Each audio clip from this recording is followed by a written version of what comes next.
그냥 꼴통이에요. 이런 꼴통을 통해서도 우리는 무언가를 배울 수 있어요. 물어볼놈한테 물어봐야죠. 공자의 빡침이 느껴지지 않으십니까? 썩은 나무, 자질이 나빠요. 조각하지 않아요. 버리는 겁니다. 여러분 안녕하십니까? 오늘은 즐거운 목요일입니다. 오늘 제가 드릴 말씀은요, 말 안 듣는 부하 다루는 법입니다. 어느 조직에나 말 안 듣는 부하, 꼴통 같은 부하는 있기 마련이죠. 자, 그렇다면 내 밑에 부하가 꼴통이야, 말을 안 들어, 그랬을 때 나는 부하의 상급자로서 어떻게 해야 되는지, 어떤 게 리더다운 모습인지에 대한 말씀을 드릴 거예요. 그러니까 논어에 나오는 사례를 들어서 말씀을 드릴 건데요, 굉장히 놀라운 게요, 이 고전에는 우리가 지금 하고 있는 현대사회에서 하고 있는 모든 고민이 이미 그 옛날부터 있었던 고민이고, 이미 위대한 성인들이 답을 내놓고 있다는 거죠. 그래서 우리가 고전을 공부해야 되는데요. 자, 한번 같이 보시겠습니다. 자, 애공이 나옵니다, 여러분. 애공은 노나라의 왕인데, 여러분, 이게 시호인데요. 이 시호라는 건 이 사람이 죽고 나서 후대에서 붙여준 이 사람의 업적이나 이 사람의 평가예요, 평가. 그게 이제 시호인데, 시호가 애공입니다. 슬플 애자를 쓰잖아요. 그러면 어떤 왕이었을 것 같아요, 여러분? 딱 이걸 시호만 봐도 아, 얘가 어떤 왕이구나를 알 수 있으셔야 되는 거죠. 자, 애공은 되게 무능했겠죠. 무능하고 하극상, 밑에 부하들이, 밑에 자기 신하들이 자기를 공격하는 거를 막지 못한 사람이에요. 그런 애공이 물어보는 건데, 누구한테 물어보냐면요, 제아한테 물어봅니다. 여러분, 이게 되게 중요한데요, 제아는요, 공자님의 제자 중에 제아라는 제자는 꼴통입니다. 꼴통. 그냥 꼴통이에요. 공자님의 제자들이 다 뛰어난 현인들은 아닙니다. 논어에 주로 나오는 제자들은 10명 정도가 있는데, 그 10명은 다 유형화가 되어 있어서 다 달라요. 안회, 증자 같은 현자들이 있는가 하면, 그러니까 이런 사람들이 인자죠. 자공과 같은 지자도 있고, 자로와 같은 용자도 있고, 이 제와 같은 꼴통도 있는 거죠. 근데 이런 꼴통을 통해서도 우리는 무언가를 배울 수 있기 때문에 등장하는 거예요, 논어에. 자, 제아가 나왔어. 그러면 우리는 긴장해야 돼요. 왜? 얘가 또 어떤 꼴통 같은 짓을 할 것인지를 보셔야 되는 거예요. 애공이 제아한테 물어보는 거예요. 애공이 하필이면 누구한테 물어봐요? 공자의 그 수많은 제자들 중에 제아한테 물어봤다, 그것만 봐도 뭘 알 수 있어요? 애공은 이미 가망성이 없는 왕인 거죠. 물어볼 놈한테 물어봐야죠. 제일 꼴통 같은 놈한테 물어본다는 건 뭡니까? 자기 입맛에 제일 맞는 거죠, 제아가. 공자한테 물어봐야죠. 하필 제아한테 물어본 애공에 대해서도 우리는 알 수가 있는 거예요. 어떤 인간인지. 자, 그래서 제아가 대답을 하는 건데요, 뭐 이거는 그냥 넘어갈게요. 중요하지 않으니까. 근데 말도 안 되는 대답을 한 거예요. 말도 안 되는 헛소리를 했어요, 왕한테. 여러분, 제아는 공자의 제자잖아요. 근데 감히 왕한테 이런 헛소리를 답을 한 거예요. 근데 애공은 이게 헛소리면 어떻게 돼요? 화를 내거나 아니면은 다시 묻거나 아니면 공자한테 다시 물어야 맞는 건데, 그냥 애공은 이 말을, 제아의 헛소리를 듣고 이해를 합니다. 그래서 끝나요. 상황이 종료가 돼요. 그러니까 그게 더 웃긴 거죠. 자, 이런 일이 있었어요. 그러니까 공자가 뭐라고 했냐면, 공자가 나중에 그 말을 듣고서 이런 일이 있었다는 얘기 전에 들은 거죠, 나중에. 그리고서 하는 말입니다. 이게 이제 오늘의 핵심인데요. 자, 성사라 불설하고 수사라 불간하며 기왕이라 불구하겠다. 이게 오늘의 핵심입니다. 이게 바로 꼴통 같은 부하가 있을 때 내가 리더로서 어떻게 대처해야 하느냐가 바로 여기에 다 들어있는 거예요. 자, 성사불설, 수사불간, 기왕불구. 하나씩 볼게요, 무슨 뜻인지. 자, 성사는 뭡니까? 이미 일이 발생했어. 이미 일이 끝났죠. 일이 완성됐어. 그래서 말 안 하겠다. 성사라 불설하겠다. 그리고 수사는 뭡니까? 지 맘대로 한 일이에요. 제아가 공자한테 물어보고 했어요? 아니죠. 제아가 만약에 왕의 물음을 받았으면 지가 모르는 건 어떻게 해야 돼요? 공자한테 물어보고 대답을 해야 맞는 거죠, 절차상. 근데 제아는 지 멋대로 대답을 한 거예요. 헛소리를 한 거죠. 그래서 지 멋대로 한 일이니까 불간, 이렇다 저렇다 내가 평가하지 않겠다. 평가 안 하겠다. 그 다음에 세 번째는 뭐예요? 기왕. 이미 지나간 일이죠. 제아가 이렇게 왕한테 얘기한 건 끝났어요. 이미 지나간 일이니까 어떻게 하겠다고요? 탓하지 않겠다. 불구. 탓하지 않겠다. 나무라지 않겠다라고 얘기를 한 건데요. 자, 이렇게 말을 했을 때 공자는 지금 어떤 상태일까요? 여러분 상상을 해보세요. 내 밑에 까마득한 제자가 감히 왕한테 보고를 한 거예요. 얘를 회사로 치면은 회장님이 저 밑에 과장한테 물어본 거죠. 근데 과장이 중간에 뭐 이사라고 해야 되나요? 이사 뭐 상무라고 할까요? 책임자? 상무한테 보고도 안 하고 엉터리 보고를 한 거죠. 왕한테, 회장한테. 그러면은 열이 받죠. 이거는 굉장히 공자의 빡침이 느껴지지 않으십니까? 이 말에서? 공자는 굉장히 열받았어요. 근데 화내지 않았어요. 딱 이 말만 한 거예요. 근데 화가 난 거를 표현을 했죠. 어떻게? 이렇게 표현하는 거예요. 이걸로 끝나는 겁니다. 상황은 끝. 그래서 이게 리더의 모습이라는 거죠. 리더는 부하한테 절대, 제가 지난번 영상에서도 말씀드렸지만, 리더가 부하한테 해서는 안 되는 딱 한 가지는요, 바로 면박을 주는 겁니다. 면박.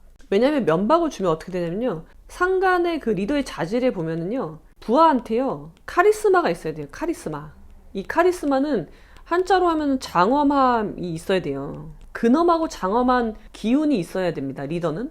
위계질서가 확실한 거예요. 위에서 아래로 내려오는 거예요. 그러면 동등한 관계가 아니라는 거죠. 그래서 친구처럼 대해도 안 되고요. 장엄함이 나와야 돼요. 몸에서. 이 기운이 나와야지 비로소 리더다운 리더가 되는 거예요. 근데 상관이 부하랑 같이 막 치고받고 싸워. 부하가 아무리 꼴통이라고 하더라도 치고받고 싸우면 어떻게 돼요? 그러면은 조직이 잘 돌아가지 않겠죠. 이걸 보는 사람들이 어떻게 했어요? 이 상관한테 카리스마가 없고 부하는 상관을 무시하고 계속 깝죽대면 어떻게 돼요?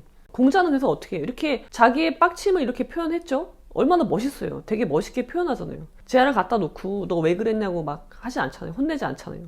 그렇지만 이 말만으로도 알 수 있는 거죠. 아, 제아가 정말 잘못했구나. 그러니까 말할 필요가 없는 거예요. 그런 다음에 이 제아는 근데 어떤 사람이냐면, 공자가 제아를 어떻게 평하냐면요, 되게 재밌어요. 후목이라고 표현해요. 그러니까 뭐예요? 썩은 나무다. 이 후가요, 불후의 명작할 때, 불후는 썩지 않는 이잖아요. 그러니까 영원한 명작이 불후의 명작이잖아요. 후목은 뭐냐면 썩은 나무예요. 후목은 뭐라고 했냐면 불가조야라고 했어요. 썩은 나무는 조각할 수가 없다. 그리고 분토지장이라고 했죠. 분토지장 불가오야라고 해서, 이 분이 똥이잖아요. 똥이 섞인 흙으로 만든 담장은 불가오야. 손질할 수가 없다는 거죠. 그러니까 뭐예요? 제아가 이런 꼴통 같은 짓을 했는데 공자가 이렇게 일갈하고 만 이유는 또 뭡니까? 제아가 뭐예요? 후목이기 때문이에요. 후목. 썩은 나무. 자질이 나빠요. 그래서 조각하지 않아요. 조각은 뭐예요? 다듬지 않는다는 거죠. 얘한테 더 이상 시간과 노력을 들이지 않겠다는 거죠. 그러니까 뭐예요? 버리는 겁니다. 조직에서 리더가 밑에 부하가 말을 안 들어. 그렇게 되면 조직이 돌아갈 수가 없잖아요. 그러니까 무언가 조치를 해야 되는데, 그 조치는 어떻게 나와야 돼요? 장엄함 속에서 나와야 되지, 서로 치고받고 싸우는 모습을 보여주면 다른 부하들도 이제 말을 안 듣게 되는 거죠. 리더의 리더다움은 장엄함을 통해서 뿜어져 나와야 되고요. 내 부하가 썩은 나무야. 아니면 썩은 나무가 아니야. 얘는 잘 갖고 다듬으면 돼. 절차 탁마하면 좋은 인재가 될 수 있어. 그러니까 지인하는 법을 잘 키워야 되는 거죠. 리더의 제일 중요한 덕목은 뭐예요? 인사죠, 인사. 인사를 잘해야지 조직이 돌아갑니다. 그렇지 않으면 나라는 엉망진창이 되는 거죠. 그리고 그 책임은 누가 지는 거예요? 인사를 한 사람이 지는 겁니다. 왜 인사가 만사겠어요? 최고 책임자는요, 인사만 제대로 하면 나머지는 잘 돌아가야 되는 거예요. 근데 인사를 잘못하면 어떻게 돼요? 이제 돌아가지 않기 시작하는 거죠. 각각의 조직들이. 그럼 이렇게 서로 싸우는, 그러면 나란 일을 언제 누가 하는지 알 수 없는 그런 사태가 발생할 수밖에 없는 거죠. 자, 이게 왜 그러냐면요, 상사랑 부하가 있잖아요. 근데 상사하고 부하지만 왕도 마찬가지예요. 옛날 시대에도요, 왕하고 신하 사이라고 하더라도요, 이 두 사람은 뭘로 연결이 되어 있냐면요, 예로 연결이 되는 거예요. 예. 그래서 그러니까 리더는 부하를 예로서 대해야 되고요. 예대하고요. 부하는 상사를 어떻게 돼요? 진례를 해야 되는 거예요. 예를 극진하게 다 해야 되는 거예요. 그래서 둘 다 예가 다 필요한 거예요. 예로 연결되어 있다는 거죠. 그래서 부하가 근데 진례를 안 해. 부하의 부하다음은 충이잖아요. 충을 안 해. 상사한테 진례를 안 해. 극진하게 자기의 예를 다하지 않아. 그러면 어떻게 돼요? 그렇다고 하더라도 상사라면, 얘보다 더 위에 있는 상사라면 예대를 해야 되는 거예요. 그 예대를 한다는 건 면박을 주지 않는다는 겁니다. 어떻게 해요? 아까 공자가 헛소리 할 때 뭐라고 했어요? 그렇게 딱 말하고, 그리고 제안은 후목이야. 불가조야야. 썩은 나무니까 조각할 수 없어. 그렇게 리더는 그래야 한다. 그래서 오늘 요약을 하면요, 첫 번째, 리더의 가장 중요한 덕목은 지인입니다. 사람을 평가하는 거. 그리고 두 번째, 리더는 밑에 부하를 예로서 대해야 돼요. 물론 부하가 진례하지 않는 거, 부하가 막 설치는 거 어떻게 할 것이냐, 그거는 리더가 잘못한 거죠. 사람을 잘못 보고 그런 자리에 앉혀놨잖아요. 리더의 잘못이에요. 그리고 두 번째, 그럼에도 불구하고 리더는 걔한테 면박을 줘서는 안 돼요. 그 대신 뭐예요? 지위는 계속돼야 되기 때문에 평가를 했잖아요. 그러면 그 다음에 쓰지 않아야죠. 쓰면 안 되죠. 네, 그렇습니다. 고전에 답이 있다. 공자님이 수천 년 전에 이미 다 얘기해 놓은 건데 얘기해 놨잖아요. 얼마나 명쾌하게 얘기를 해놨습니까? 그래서 멋있는 리더가 되자. 부하가 꼴통 같아도 나는 멋있는 리더가 돼야죠. 같이 치고받고 싸울 수는 없지 않는가. 그러기 위해서는 논어가 필요하다. 자, 그럼 오늘은 여기까지. 이 말을 해석하면요, 제아가 뭐라고 했냐면요, 이때 이렇게 얘기했어요. 그러니까 애공이 물어봤죠. 하오 씨는 그 신주에 대해서 물어본 거예요. 신주. 그러니까 사직에 쓰이는 신주에 대해서 물어본 건데, 제아가 뭐라고 그랬냐면은 하나라 사람들은 그 신주의 소재를 소나무로 했고, 은나라 사람들은 잣나무로 했다는 거예요. 그리고 주나라 사람들은 이게 밤나무잖아요. 밤나무로 했어. 근데 그건 뭐야? 삼인전율. 백성들을 전율케 하기 위해서입니다. 라고 한 거죠. 말이 안 된, 우리가 들어도 말이 안 돼요. 이게 우연히 주나라 사람들이 밤나무로 한 걸 갖다가 이게 전율이라는 말이랑 똑같으니까 백성들로 하여금 전율케 하기 위해서다. 라는 말도 안 되는 말을 했는데 애공이 이걸 이해했다는 게 더 놀라운 거죠.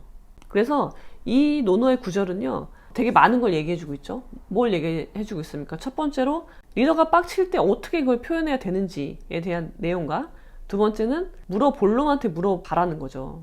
근데 왜 그랬어요? 애공은 자기 수준이 그거밖에 안 되니까 자기랑 수준이 맞는 제아한테 물어본 거죠. 공자한테 물어보지 못하고. 그렇습니다. 재밌지 않으십니까?